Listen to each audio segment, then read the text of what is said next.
નમસ્કાર મિત્રો, આજનો દિવસ નરેન્દ્ર મોદીનો દિવસ છે એમ કહેવામાં આવે છે. અને નરેન્દ્ર મોદી એ નહેરુની સાથે સ્પર્ધામાં હોય એવું લાગે છે. સતત નહેરુને ગાળો ભાંડવી, સતત નહેરુ ગાંધી ખાનદાનને બદનામ કરવું, અને એટલા માટે જ લોકસભામાં પ્રિયંકા ગાંધીએ બહુ સ્પષ્ટપણે એકવાર કહ્યું હતું કે એક દિવસ રાખો અને સમય નક્કી કરો, જેટલા કલાક નક્કી કરવા હોય એટલા.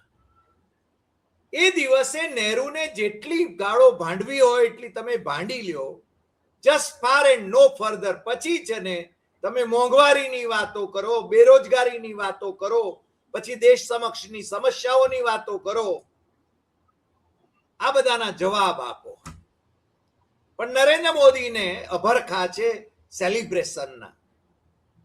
હવે ક્યાં વિરાટ વ્યક્તિત્વ નહેરુનું અને ક્યાં આ વામણા ચૂંટણી જેવી નરેન્દ્ર મોદી. મને લાગે છે કે સતત એમને જે રસ છે એ તાઇફાઓ કરવામાં છે, સેલિબ્રેશન્સ. અને એમના ઈશારે દિલ્હીથી માંડીને ગામડે ગામ સુધી એમના ભક્તો, એમના પક્ષના નેતાઓ, એમના મુખ્યમંત્રીઓ, એમના મંત્રીઓ, એમના જિલ્લા પરિષદના નેતાઓ, ગ્રામ પંચાયતના નેતાઓ એ આજે મનાવી રહ્યા છે કે નહેરુનો વિક્રમ તોડ્યો મોદીએ. હવે નહેરુનો વિક્રમ તોડવાની વાત તો મોદીને મને લાગે છે આ એખામાં મળી શકે એમ છે કે કેમ, એ મોટો પ્રશ્ન છે. નહેરુ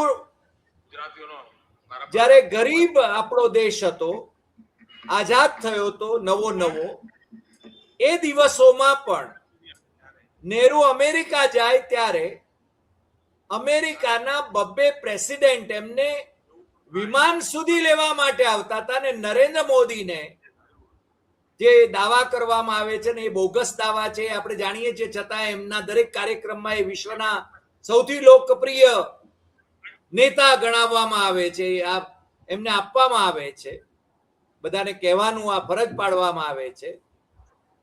નરેન્દ્ર મોદીને લેવા માટે ન તો અમેરિકાનો પ્રેસિડેન્ટ બાઇડન એના કક્ષની બહાર આવે છે, ન વર્તમાન રાષ્ટ્રપતિ ટ્રમ્પ એમના કક્ષની બહાર આવે છે.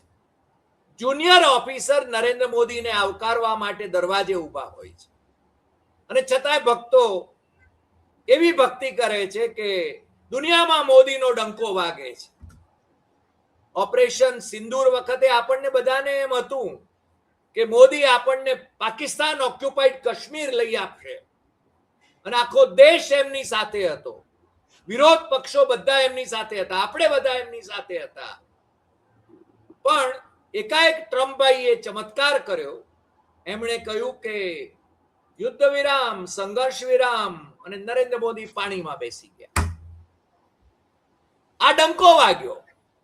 ન નરેન્દ્ર મોદી એ ટ્રમ્પનું નામ લઈ શકે છે, ન શી જિનપિંગનું નામ લઈ શકે છે, અને છતાં એમનો ડંકો વગાડવામાં આવે છે, કારણ કે આ ભક્તો એમને આ રીતે આગળ ચલાવ્યા કરે છે.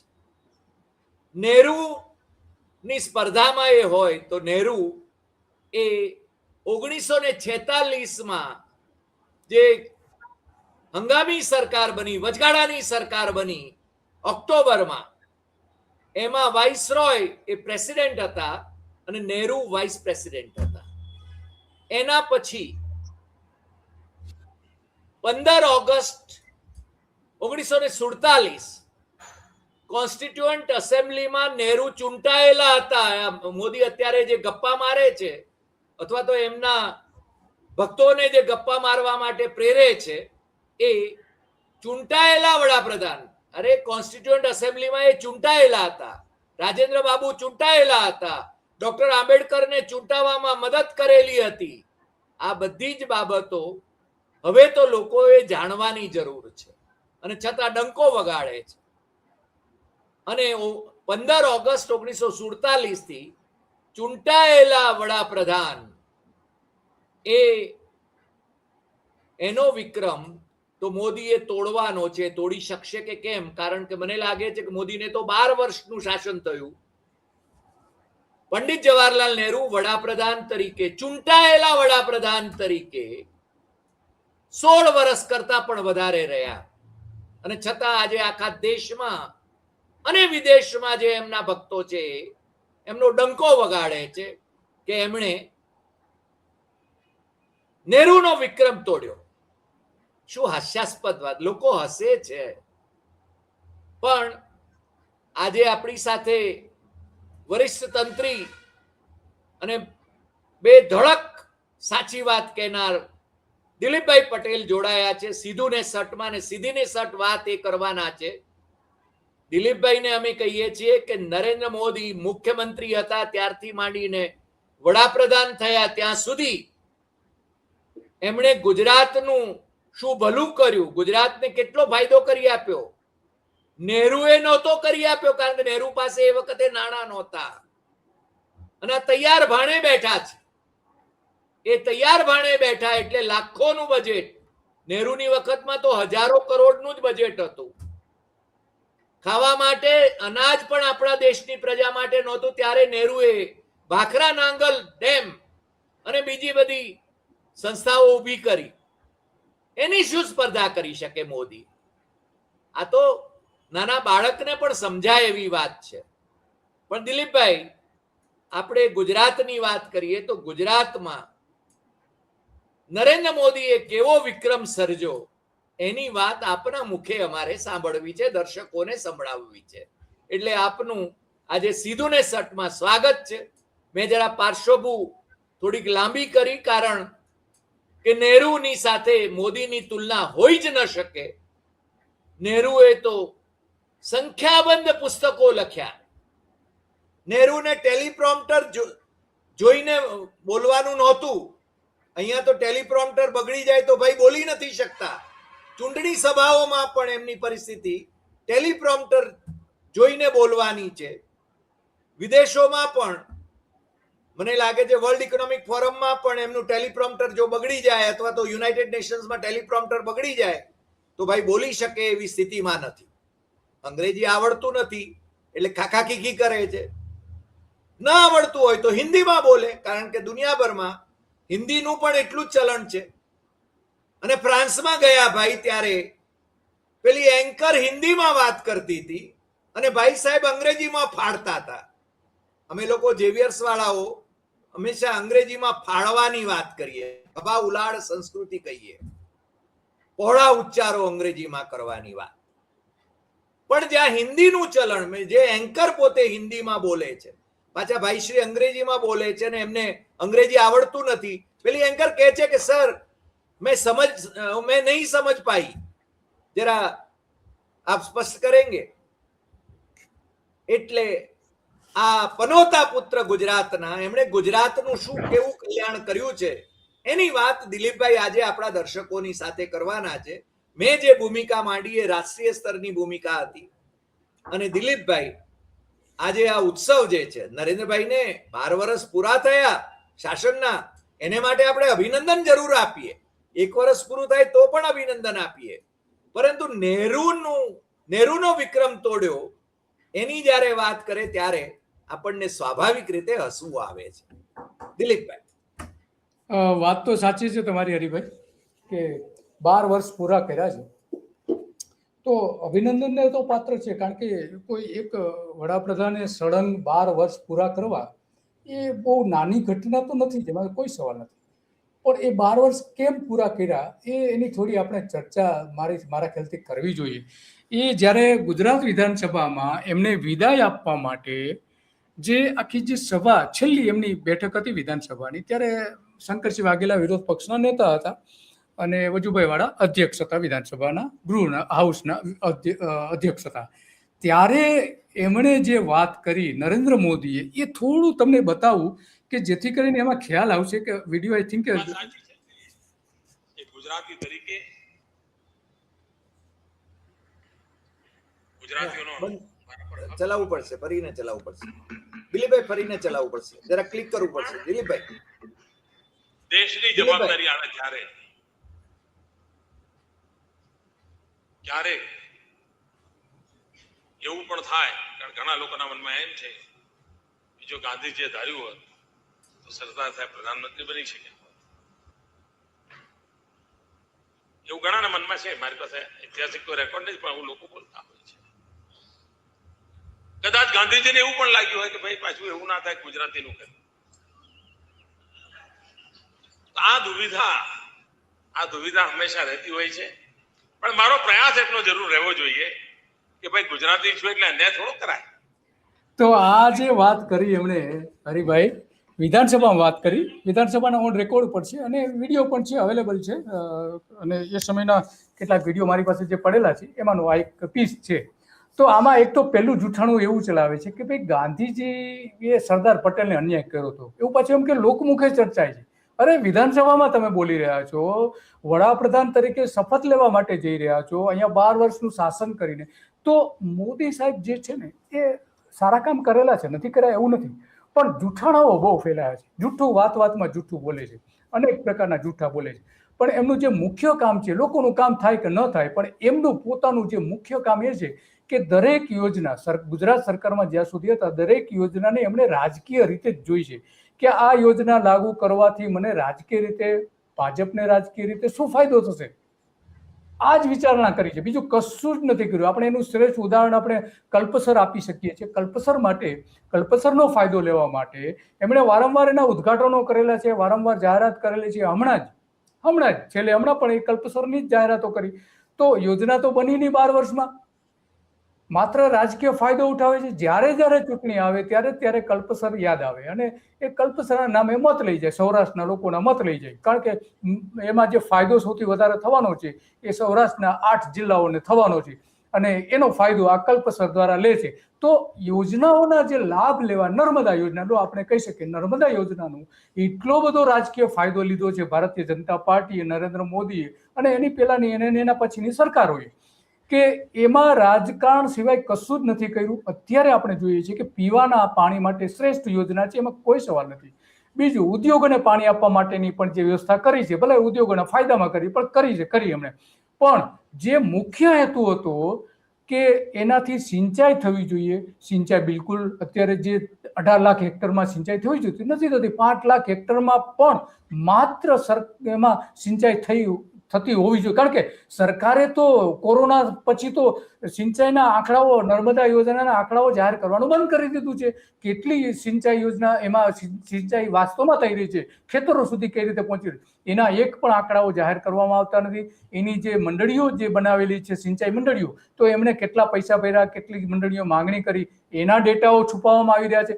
તો આ જે યોજનાઓનો ફાયદો રાજકીય રીતે લે છે પણ લોકો સુધી એ પહોંચવા નથી દેતા. આવા તો અનેક ઉદાહરણો આપી શકીએ છીએ. તો એવું કહી શકીએ કે નરેન્દ્ર મોદી જે કંઈ જાહેરાતો કરે છે એમાં એની પેલું ગણિત એ હોય છે, લોકોનું જે થવું હોય તે થાય, પણ રાજકીય ફાયદો ક્યાં મળે છે? બસ આ એક વિચારસરણી મેં જોઈ છે. વર્ષો સુધી એમની સાથે રિપોર્ટિંગ કરેલું છે ગાંધીનગર સચિવાલયમાં, અને પછી રાજકીય હોદ્દાઓ ઉપર હતા ત્યારે, મંત્રી મહામંત્રી હતા ત્યારે પણ. તો એમનો મુખ્ય ટાર્ગેટ તો રાજકારણ રહ્યો છે, નહીં કે લોકો માટેના કલ્યાણ. પરંતુ વડાપ્રધાન થયા પછી, જો કે એ પહેલા ગુજરાતમાં કેટલાક અંશે કરતા, પણ વડાપ્રધાન થયા પછી એમના જે પ્રીતિપાત્ર ઉદ્યોગપતિઓ છે એના માટે કામ કરવું, મોટા મોટા ઉદ્યોગપતિઓ માટે કામ કરવું, લોકોનું જે થવું હોય તે થાય, લોકોએ સોનું નહીં ખરીદવું અને ઉદ્યોગપતિઓ અબજોપતિ થઈ રહ્યા છે. તો આ એમની જે નીતિ રહી છે એ માત્ર ને માત્ર રાજકારણ પૂરતી રહી છે. કારણ કે ફંડ ક્યાંથી આવે છે? પોતાને રાજકીય રીતે જો સફળ થવું હોય તો મેક્સિમમ ફંડ મળવું જોઈએ બીજા બધા પક્ષો કરતા. બીજા પક્ષોને માત્ર 5% ફંડ મળે છે, ભારતીય જનતા પાર્ટીને 95% ફંડ મળી રહ્યું છે. તો આ જે ઉપયોગ કરવામાં આવે છે ઉદ્યોગોનો, વાઇબ્રન્ટ ગુજરાત હોય કે કોઈ પણ યોજનાઓ હોય, કે પછી કચ્છમાં જે હમણાં આપણે 30 ગીગાવોટ વીજળી જે પેદા થવાની, 30,000 મેગાવોટ અને 30 ગીગાવોટ, તો એ જે વીજળી પેદા થવાની છે એનાથી ફાયદો કોને? 1 લાખ કરોડ રૂપિયાની વીજળી અદાણી માત્ર વેચશે, બીજી બધી કંપનીઓ અલગ. તો આ ફાયદો ક્યાં થવાનો છે? ગુજરાતને શું ફાયદો? ગુજરાતને તો સસ્તી વીજળી મળવાની નથી, પણ ફંડ ક્યાંથી મળશે એ સૌથી સવાલ મોટો ઊભો થાય છે. અને એ સવાલનો જવાબ આવા બધા ઉદ્યોગપતિઓને જે મદદ કરે છે, ગુજરાતમાં અનેક ઉદ્યોગપતિઓને એને મદદ કરી છે, 1, 2, 3 નહીં, અને એમાં રાજકીય ફાયદાઓ લે છે, પણ યોજનાઓ જે જાહેર કરે છે, યોજનાઓ માત્ર ને માત્ર રાજકારણને ધ્યેયને રાજકારણમાં કેમ વધારે મતો મળી શકે, કેમ વધારે લોકપ્રિયતા મળી શકે એ જ ધ્યાન રાખે છે હરિભાઈ. એવો મારો ગુજરાતનો અનુભવ છે, ને દેશમાં પણ એવું જ કરી રહ્યા છે. દિલીપભાઈ, તમારી વાત એકદમ સાચી અને તમારું વિશ્લેષણ સટીક છે. હંમેશા તમે, કારણ કે ડાટા જર્નલિસ્ટ તરીકે જો કોઈને ગણવા હોય ગુજરાતમાં, ગુજરાત વિશે ડોક્યુમેન્ટેશન જેની પાસે સૌથી વધારે હોય તો એ દિલીપ પટેલની પાસે છે, અને એ છે ને સતત એમણે એ ડાટા મેન્ટેન કર્યો છે. પણ આ જે હમણાં જે ભાઈશ્રી કે છે, ઇલેક્ટેડ પ્રાઇમ મિનિસ્ટર તરીકે નહેરુ કરતા મોદીએ મોટો વિક્રમ સર્જો, 1 દિવસ વધારે કરીને, એની વાત કરી. હવે જો આ બેવડા ધોરણ તમે જુઓ, સરદાર સાહેબને વડાપ્રધાન ન બનાવીને અન્યાય કર્યો. મોદીના જુઠ્ઠાણાઓ અહીંયા ખુલ્લા પડી જાય છે. એના ભક્તો હોય કે આપણા બુદ્ધિશાળી અથવા બુદ્ધિનો ઉપયોગ કરનારા આપણા દર્શકો હોય, બધાએ સમજવા જેવી વાત છે. મોદી એમ કે છે કે 1952માં લોકસભાની પહેલી ચૂંટણી થઈ ત્યારે છે ને વડાપ્રધાન તરીકે નહેરુ ચૂંટાયા, અને ત્યારથી માંડીને એ ગણે છે. તો 1952માં સરદાર સાહેબ હયાત હતા. આ માણસ કેટલું જુઠ્ઠાણું ફેલાવી રહ્યો છે. 1952માં સરદાર સાહેબ હતા કે જ્યારે એમને વડાપ્રધાન ન થવા દીધા. જો મોદીના ફોર્મ્યુલા પ્રમાણે આપણે જઈએ તો 1952માં નહેરુ ઇલેક્ટેડ પ્રાઇમ મિનિસ્ટર થયા. સરદાર સાહેબનું નિધન તો ડિસેમ્બર 1950માં થયું હતું. અને સરદાર સાહેબે ક્યાંય પોતે એમ કહ્યું હોય કે મને અન્યાય થયો છે વડાપ્રધાન ન બનાવીને, અથવા મણિબેને એમ કહ્યું હોય કે સરદાર પટેલને અન્યાય કર્યો વડાપ્રધાન ન બનાવીને. ઓન ધ કોન્ટ્રરી, દુર્ગાદાસના 10 વોલ્યુમ જે છે સરદાર પટેલના, એની પ્રસ્તાવનામાં મણિબેને લખ્યું છે કે સરદાર સાહેબને પ્રાઇમ મિનિસ્ટરશીપનો કોઈ અભરખો જ નહોતો, અથવા બીજા હોદ્દાની પણ અપેક્ષા નહોતી. સરદાર સાહેબને વિશે આ લોકો જુઠ્ઠાણાઓ ચલાવીને પોતાની લાઈન મોટી કરવાની કોશિશ કરે છે. નહેરુની લાઈન રાજકીય ફાયદો કરે છે. યસ દિલીપભાઈ. અને એ જ આ છેલ્લે જે આપણે વિધાનસભાનો વિડીયો જોયો, તો છેલ્લા દિવસ સુધી આ જૂઠાણું ગુજરાતમાં ફેલાયું અને વિધાનસભામાં પણ ફેલાવી રહ્યા છે. અને પછી પોતે કહે છે કે આના કોઈ ઐતિહાસિક પુરાવાઓ નથી, ગાંધીજી એ અન્યાય કર્યો તો સરદાર પટેલને, એવો પુરાવા નથી, એવું પોતે બોલી રહ્યા છે, છતાં પણ જૂઠાણાઓ ફેલાવે છે. તો આ મૂળ કારણ એ છે હરિભાઈ કે વડાપ્રધાન બન્યા પછી ખરેખર વાસ્તવમાં આપણે જોઈએ છે કે ચૂંટણી અને બીજી બધી જે સામાન્ય દિવસોમાં કે નરેન્દ્ર મોદી ગુજરાત આવે છે તો ઓન એવરેજ આપણે જોઈએ છે કે દર અઠવાડિયે એક સભા થાય છે. દર અઠવાડિયે એક સભા, ચૂંટણી સાથે આપણે ગણીએ તો, લોકસભા, વિધાનસભા અને સ્થાનિક સ્વરાજ્યની ચૂંટણીઓ સાથે આપણે ગણીએ, કારણ કે એક દિવસમાં 4, 5 સભાઓ થતી હોય છે ઘણી વખત જ્યારે ચૂંટણી હોય છે ત્યારે. તો ઓન એવરેજ અઠવાડિયે એક વખત ગુજરાત આવે છે. શા માટે આવે છે? લોક કલ્યાણના કામો જે છે એનું જે ઉદ્ઘાટન, લોકાર્પણ જે કરે છે એ તો કલેક્ટરનું કામ છે, વધીને મુખ્યપ્રધાનનું કામ છે, વડાપ્રધાનનું કામ નથી. અને છતાં પણ માત્ર ને માત્ર રાજકીય ફાયદો લેવા માટે, તમાશો કરવા માટે, લોકોને પ્રભાવિત કરવા માટે અને બતાવવા માટે કે ભાઈ હું ગુજરાત માટે આટલું કરી રહ્યા છું. નહીં, વિધાનસભામાં શંકરસિંહ વાઘેલાએ કહ્યું હતું કે 130 પડતર પ્રશ્નો, તમે જઈ રહ્યા છો ત્યારે ગુજરાતના 130 પડતર પ્રશ્નો છે, એ જે બુક તમે મનમોહન સિંહને આપી છે એ ઉકેલશો તો પણ બહુ થઈ રહેશે. અને વજુભાઈ વાળા પણ કહે છે કે હા, એ જે પુસ્તિકા છે એના પર તમે સહી કરી દેશો તો એ ગુજરાતનું કલ્યાણ થઈ જશે, બીજું કંઈ નહીં કરતો પણ ચાલશે. થયું શું? એ વડાપ્રધાન થયા પછી, ત્યાર પછીના આનંદીબેન, વિજય રૂપાણી, ભૂપેન્દ્ર પટેલ આયા, એમણે 130 પ્રશ્નોમાંથી 100 થી 105 પ્રશ્નો પડતા મૂકી દીધા. જે નરેન્દ્ર મોદી વાત કરતા હતા કે ભાઈ અમને આટલો અન્યાય થઈ રહ્યો છે, હવે એનો મતલબ સીધો એ થયો કે એ વાત થતી હતી માત્ર રાજકીય વાત થતી હતી, માત્ર ને માત્ર કેન્દ્ર સરકારને બદનામ કરવા માટે, મનમોહન સિંહને બદનામ કરવા માટે, ગુજરાતને આગળ કરીને કે ગુજરાતને અન્યાય થઈ રહ્યો છે. તો તમે શું કરી રહ્યા છો? જો ખરેખર ત્યારે તમે રાજકારણ ન રમ્યા હોત ને ખરેખર ગુજરાતનું કલ્યાણ કરવા માંગતા હોત તો એ 130 પ્રશ્નો તમે ઉકેલી આપ્યા હોત. નહીં, બિલકુલ નહીં. એમાં તો ઘણા બધા મહત્વના પ્રશ્નો છે. તો રાજકારણ કરીને, લોકોને પ્રભાવિત કરીને, કેન્દ્ર સરકારને બદનામ કરીને તમે રાજકીય ફાયદાઓ લઈ રહ્યા છો.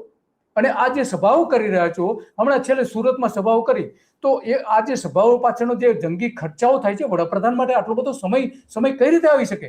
માત્ર ને માત્ર રાજકારણ કરવા માટે આ જે સમય ફાળવવામાં આવે છે, આખા દેશમાં સભાઓ કરી રહ્યા છે.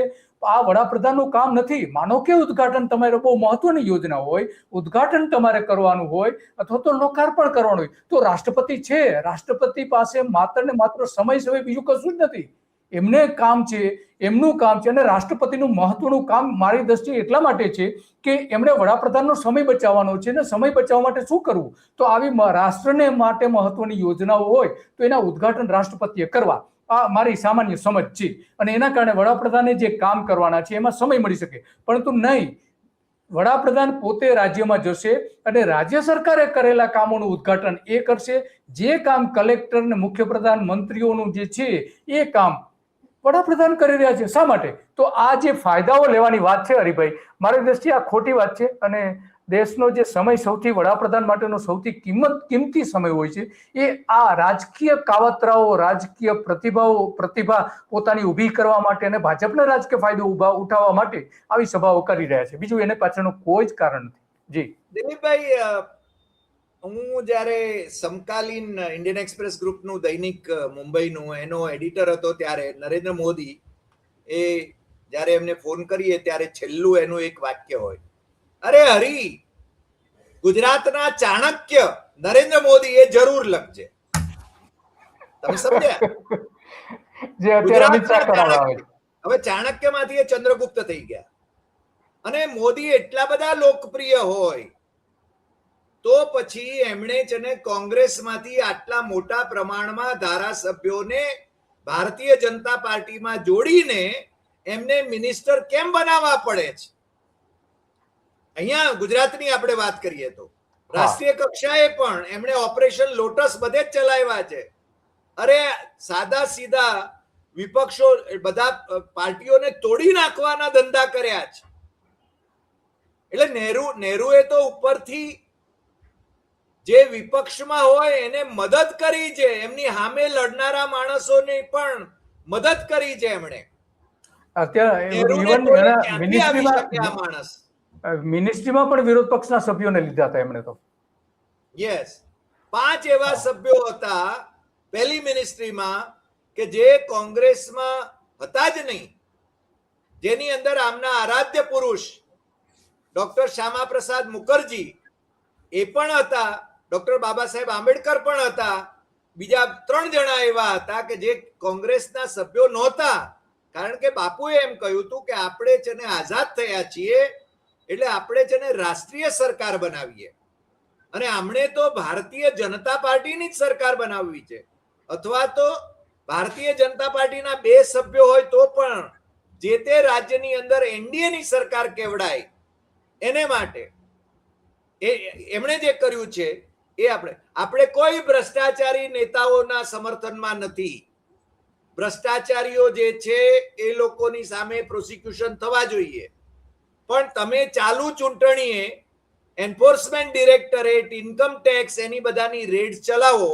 આજે પણ આપણે જોઈએ જ છીએ હારી ગયા. ધારો કે મમતા દીદી અને એમના ભત્રીજા રામ ને બધા છે ને એમની પાર્ટી હારી ગઈ ત્યાં બંગાળમાં, એના પછી પણ રેડ ચાલુ થઈ ગઈ. ઇલેક્શન ચાલુ હતું ત્યારે રેડ હતી. આજે આપણે વિધાનસભા કર્યું નહોતું. નહેરુ તો લોકશાહી સ્થાપિત કરી.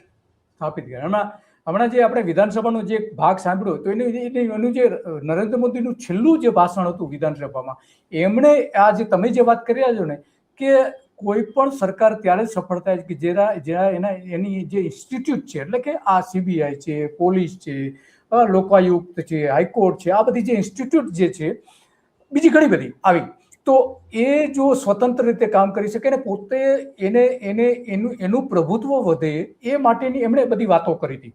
પરંતુ વડાપ્રધાન થયા પછી એમણે તો એ બધું જ એનો મિસયુઝ કરવામાં આવ્યો, માત્ર ને માત્ર રાજકીય ખેલ કરવા માટે. અમિત શાહ અને નરેન્દ્ર મોદી આ જ કામ કરી રહ્યા છે, બીજું તો કંઈ કામ કરતા નથી. રાજકારણ સિવાય તો કે મને દેખાતું નથી. હોમ મિનિસ્ટ્રીમાં સારામાં સારા નિર્ણયો લીધા હોય એ બતાવો, સિવાય કે જે ત્રાસવાદી કેટલાક વિસ્તારો હતા ત્યાં અમિત શાહે બહુ સારું કામ કર્યું છે, એમાં કોઈ સવાલ નથી. પણ બાકીનાનું શું, કે જે ખરેખર પોલીસનું મોડર્નાઇઝેશન કરવું જોઈએ, જે મનમોહન સિંહે ગુજરાતને જે પૈસા આપ્યા હતા પોલીસનું આધુનિકીકરણ કરવા માટે, એ ફંડ જ અટકાવી દેવામાં આવ્યું છે. કેમ ગુજરાતમાં તમે નથી આપતા? તો આ માત્ર ને માત્ર રાજકારણ, રાજકીય ઈચ્છા શક્તિ, રાજકીય ધ્યેય સફળ કરવા માટે તમે માત્ર આવી જે એજન્સીઓ છે, CBI છે, ED છે, એવી બધી એજન્સીઓ છે, એનો તમે ઉપયોગ કરી, રાજકીય ઉપયોગ કરી રહ્યા છો. શું કરી રહ્યા છો? એના સિવાય બીજું કરતા નથી. કોઈ સામાજિક કાર્યકર નેતાઓ હોય તો એ સરકાર સામે અવાજ ઉઠાવતા હોય તો એની સામે ઘણું બધું કરે છે. લદ્દાખના જે નેતા છે એને આપણે જોયું હમણાં. તો આવી અનેક ખેડૂતોની વાત કરો ને, ગુજરાતના ખેડૂતો પર જે રીતે અત્યાચાર થઈ રહ્યો છે. હા, ખેડૂતોમાં પણ એજન્સીઓનો ગેરઉપયોગ થઈ રહ્યો છે. કલેક્ટરની સત્તાનો મિસયુઝ થઈ રહ્યો છે.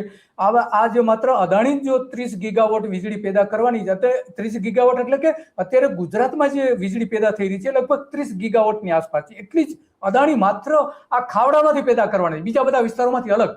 તો એને અદાણીને સફળ થવા માટે, અદાણીએ જે ખર્ચ ન કરવું પડે માટે પોલીસ તંત્રનો મિસયુઝ કરી રહ્યા છે આ જ સરકાર. અને એ વડાપ્રધાનની સૂચના વગર શક્ય ના બને, અમિત શાહની સૂચના વગર શક્ય ના બને. હર્ષ સંઘવીની કે ભૂપેન્દ્ર પટેલની એ તાકાત નથી કે આ રીતે કરી શકે. ભલે હર્ષ સંઘવીને અદાણી સાથે સારામાં સારા સંબંધ હોય તો પણ આ તો ન જ કરી શકે. તો આ જે ખેડૂતોને પરેશાન કરવામાં આવે છે, આજે જ મોરબીના ખેડૂતોએ મોરબીના કલેક્ટર કચેરીએ ટ્રેક્ટર રેલી કરીને પોતે રજૂઆત કરી કે ભાઈ અમને વળતર તમે આપતા નથી ને અમારા ખેતરોમાં થાંભલાઓ શા માટે નાખી રહ્યા છો?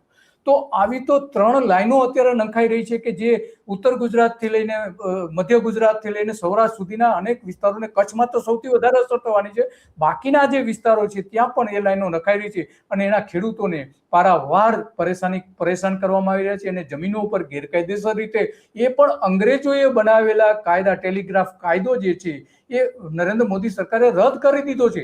એનો અમલ કરીને કલેક્ટર બધા સૂચનાઓ આપી રહ્યા છે, પોલીસ ગેરકાયદેસર રીતે ત્યાં ખેતરોમાં જઈને ખેડૂતોને ધમકાવે છે, પકડે છે, ધરપકડ કરે છે, બધું જ કરે છે. આજે મોરબીમાં જે છેલ્લે આપણે જેતપુરમાં જોયું, કાંતિ અમૃતિયાનું જે ગામ છે, ભૂપેન્દ્ર પટેલના પ્રધાન કાંતિ અમૃતિયા મોરબીના જે ધારાસભ્ય છે, એમનું પોતાના ગામમાં આ અત્યાચારો થઈ રહ્યા છે. તો આ એજન્સીઓનો મિસયુઝ શા માટે કરી રહ્યા? રાજકીય ફાયદાઓ જે લેવાના હોય ત્યારે તમે યોજનાઓ અટકાવી દો છો, પણ જ્યારે તમને કોઈ ફંડ આપતી હોય એવી કંપનીઓ હોય તો એના ફાયદામાં તમે કામ કરી રહ્યા છો. મત આપનારાઓના ફાયદામાં તો તમે કામ નથી કરી રહ્યા. તો આવા તો ખેડૂતોના અનેક પ્રશ્નો છે, આખા ગુજરાતના પ્રશ્નો છે. માત્ર આ તો મોરબી પૂરતી આજે વાત કરી, તો આવા તો અનેક પ્રશ્નો છે. અગાઉ પણ આપણે એની ચર્ચા તો કરી છે હરિભાઈ. જી દિલીપભાઈ, મને એક બહુ જ આમ આપણા દર્શકોની સાથે શેર કરવા જેવા જેવો એક મુદ્દો મારે રજૂ કરવો છે. સુવેન્દુ અધિકારી, જે આમ તો ભ્રષ્ટ રાજનેતા, તૃણમૂલ કોંગ્રેસમાંથી ભારતીય જનતા પાર્ટીમાં આવ્યા. નરેન્દ્ર મોદીએ જાહેર ચૂંટણી સભાઓમાં અને જાહેર સભાઓમાં એ કઈ રીતે ભ્રષ્ટાચાર કરતા હતા એના એક્શન પણ કરીને બતાવ્યા હતા. એવી જ રીતે હિમંતા બિસ્વા શર્મા, એની તો ભારતીય જનતા પાર્ટીએ એમના ભ્રષ્ટાચારની બુકલેટો છાપી હતી, એ આપણે જાણીએ છીએ. પણ સુવેન્દુ અધિકારીએ આવતાની સાથે શું કમાલ કરી છે દિલીપભાઈ, ચમત્કાર તો આને કહેવાય. નરેન્દ્ર મોદીએ 12 વર્ષમાં જેટલા બાંગ્લાદેશી ઘૂસણખોરોને અહીંયાથી ડિપોર્ટ નથી કરી શક્યા, બાંગ્લાદેશમાં પાછા નથી મોકલી શક્યા, એટલા એક જ મહિનામાં સુવેન્દુ અધિકારીએ એના કરતા વધારે 4000-5000 બાંગ્લાદેશી ઘૂસણખોરોને બાંગ્લાદેશ મોકલી દેવાનો દાવો કર્યો. આજે હું આંકડા કહી રહ્યો છું સાહેબ, જે નરેન્દ્ર મોદીની સરકારે પાર્લામેન્ટમાં મૂકેલા વર્ષવાર આંકડાઓની વાત કરું છું. અને એની અંદર મનમોહનસિંહના 10 વર્ષની અંદર 80,000 જેટલા બાંગ્લાદેશી ઘૂસણખોરોને મનમોહનની સરકારે ડિપોર્ટ કર્યા હતા. આપણા દર્શકોએ આ નોંધવા જેવી બાબત છે. અને મોદીની સરકારે 2000 માંડ કદાચ 2000 નહીં, આટલા સમયની અંદર 2-3 હજાર એમણે ડિપોર્ટ કર્યા. પણ શુવેન્દુ અધિકારી જેવાને મુખ્યમંત્રી થાય છે એ તરત જ 4-5 હજાર બાંગ્લાદેશી ઘૂસણખોરોને એ છે ને ડિપોર્ટ કરી દે છે. શું લોકોને મૂર્ખ બનાવનારા એમની પાર્ટીની અંદર પણ છે? કદાચ એ મોદીની કોમ્પિટિશનમાં લાગે છે. મોદીએ ડરવું જોઈએ કે આ માણસ તો છે ને મને ટપ્પી જાય એમ છે, શુવેન્દુ અધિકારી. એટલે મને લાગે છે કે આપણા દર્શકોએ આ બધી બાબતો ને સમજવાની જરૂર છે. આપણે કોઈ પણ પાર્ટી, કોઈ પણ પક્ષ એના વિરોધી નથી, એના સમર્થક નથી. આપણે સત્યના સમર્થક છીએ. અને આપણે જે વાત કરી છે એ વાતમાં જો ખોટી વાત હોય તો મુદ્દાસર આપણા દર્શકોને પણ આપણે કહીએ છીએ કે લખે. માત્ર તમે ખોટું બોલો છો, તમે છે ને મોદી દ્વેષથી પીડાઓ છો, આવી છે ને એક લાઈન પેલી જે એમને સમજાવવામાં આવતી હોય એવી પોસ્ટ કરે એનો કોઈ અર્થ નથી હોતો. અમે શું ખોટું બોલ્યા એ મુદ્દાસર તમે લખો તો જાણો. બાકી છે ને તમારે છે ને આંખ કાન બંધ રાખવા હોય અને ભક્તિભાવમાં રમમાણ રહેવું હોય તો ભગવાન બચાવે તમને. આપણે તો આ માત્ર લોકોને જગાડવા માટે, બંધારણની રક્ષા માટે, લોકશાહીની રક્ષા માટે આપણે છે ને આ વાત કરીએ છીએ. અને જે તથ્ય અને સત્યની વાત છે ટકોરાબંધ આપણે વાત કરીએ છીએ. અને એટલા માટે જ આપણે આ ચેનલ ચલાવીએ છીએ. દિલીપભાઈ, આપ અમારી સાથે જોડાયા અને મોકળાશથી આપે છે ને બધી વાત કરી એ બદલ આપનો ખૂબ ખૂબ આભાર. ફરી મળીશું નવા એપિસોડમાં નવા વિષય સાથે. નમસ્કાર.